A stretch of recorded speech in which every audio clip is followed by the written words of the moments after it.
ব্যস্ততা শুধুমাত্র একটা অজুহাত।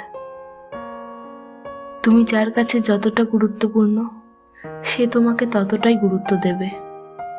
মানুষ এতটা ব্যস্ত থাকে না যে সারা দিন রাত সে তোমার খোঁজ নেওয়ার সময় পাবে না। যদি খোঁজ নেওয়ার প্রয়োজন হয়, শত ব্যস্ততার মাঝেও সময় বের করে নেবে।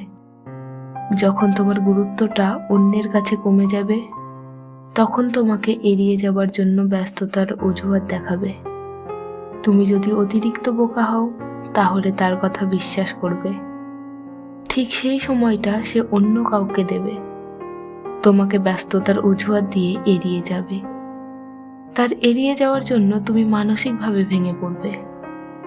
যখন কেউ ব্যস্ততার অজুহাতে যোগাযোগ বন্ধ করে দেয়, তখন তার থেকে সরে যাবে। সে তোমার খোঁজ না নেওয়া পর্যন্ত নিজেকে তার কাছে ছোট করবে না। তুমি নিজেকে নিয়ে ব্যস্ত থাকবে।